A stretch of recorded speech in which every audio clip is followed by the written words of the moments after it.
Hey now, and welcome to Clash of the Enlightened Part 2. In this video, we're going to look into what events and circumstances led to the radical phase of the French Revolution.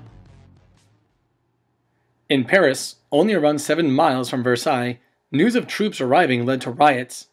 On July 14, 1789, a date you need to know, thousands of Parisians attacked the arsenals and stole firearms. The most famous incident occurred when around 25,000 surrounded the Bastille, a prison fortress, which was taken by the Parisians. This event is symbolic of the people standing up to tyranny, which is why Bastille Day is celebrated as France's Independence Day.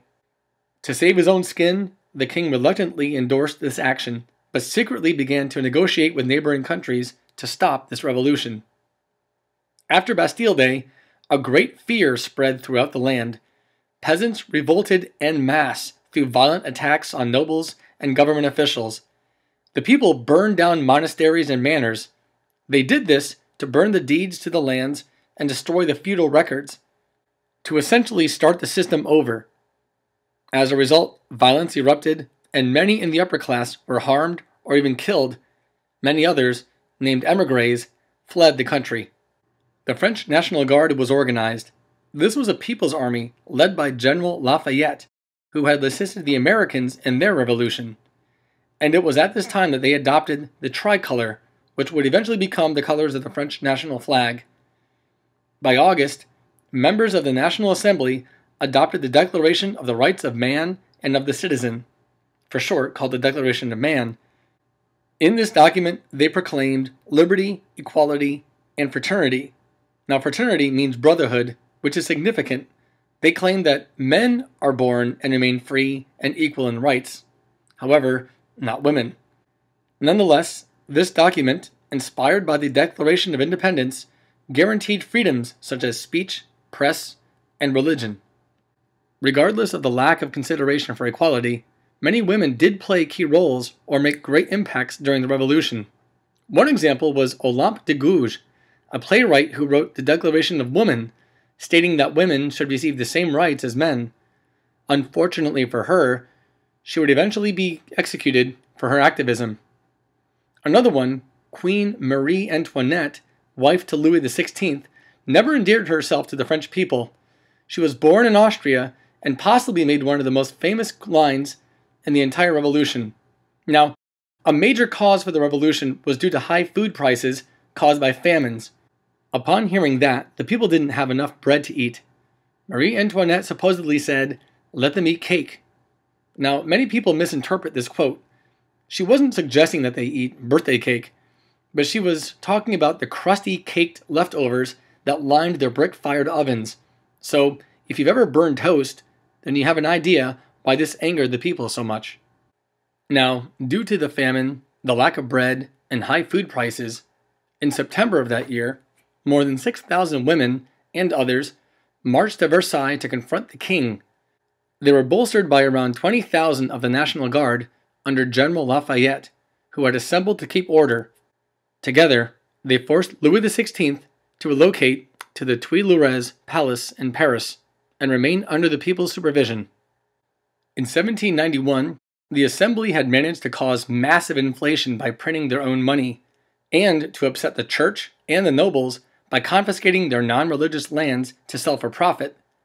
It was under these conditions that they issued France's first written constitution. A legislative assembly was formed, voted in only by the male property owners. Now for a lesser-known fact. In the hall where the assembly met, the more liberal representatives sat to the left, and the conservatives sat to the right. This is where we get the term left wing and right wing in today's politics. Now, the bourgeoisie dominated this assembly, who kept Louis XVI in power as part of a limited constitutional monarchy. 3 branches of government were created to check each other's power. Rather than share power under this system, Louis XVI and his family tried to flee to the Holy Roman Empire. They left under the cover of night and dressed as servants, but they fell behind schedule because Louis XVI, used to being pampered, took longer breaks than they were expecting.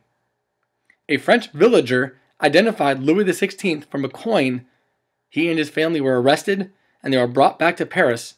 The Assembly then found out that he had been conspiring with France's enemies, namely Austria and Prussia, among others. In the spring of 1792, the Assembly went to war against Austria and Prussia.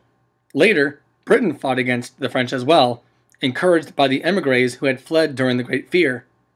After it was found out that Louis XVI had conspired with foreign countries, the Assembly was dissolved, and new elections were organized in 1792 to establish a national convention, this time through universal manhood suffrage, basically where all the adult males were allowed to vote. Now, since a broader cross-section of France was represented, different groups of people with similar ideologies were formed. These are known as factions. The most conservative group were the Girondists, made up mostly of the middle class. The Jacobins were more liberal and radical, who proposed to have no king whatsoever. Another faction, the Sans-Culottes, which means without knee breeches, were mostly the working class. They were extreme radicals for that time, suggesting reforms for all people, including women. In order to face such a large enemy force, a draft was enacted, so all able males from the ages of 18 to 25 were eligible. This made the revolution a total war in which the entire nation utilizes all of its resources to win. This is why the French Revolution is considered one of the key events to start the modern era. Louis XVI was tried for treason by the National Convention in 1793. He was condemned to death by the guillotine, a scaffold with a heavy blade that instantly beheads its victims. Later that year, his wife, Marie Antoinette, was also guillotined. The National Convention abolished the monarchy and the nobility. They also voted to invade Austria, to basically export the revolution outside of the borders of France. And a committee of public safety, under the control of the radical Maximilien Robespierre, was organized to defend the revolution from enemies, foreign and domestic. To enforce this, they used the Reign of Terror, in which around 40,000 people died, mostly from the lower class, and many who were executed by the guillotine, known as the National Razor. This was invented, actually, for a more humane death. Now, the use of the guillotine, more than anything else, has come to symbolize the extremes of the revolution. After more than a year, in 1794, the convention found Robespierre guilty of crimes against the state, and they had him beheaded. And thus ended the Reign of Terror.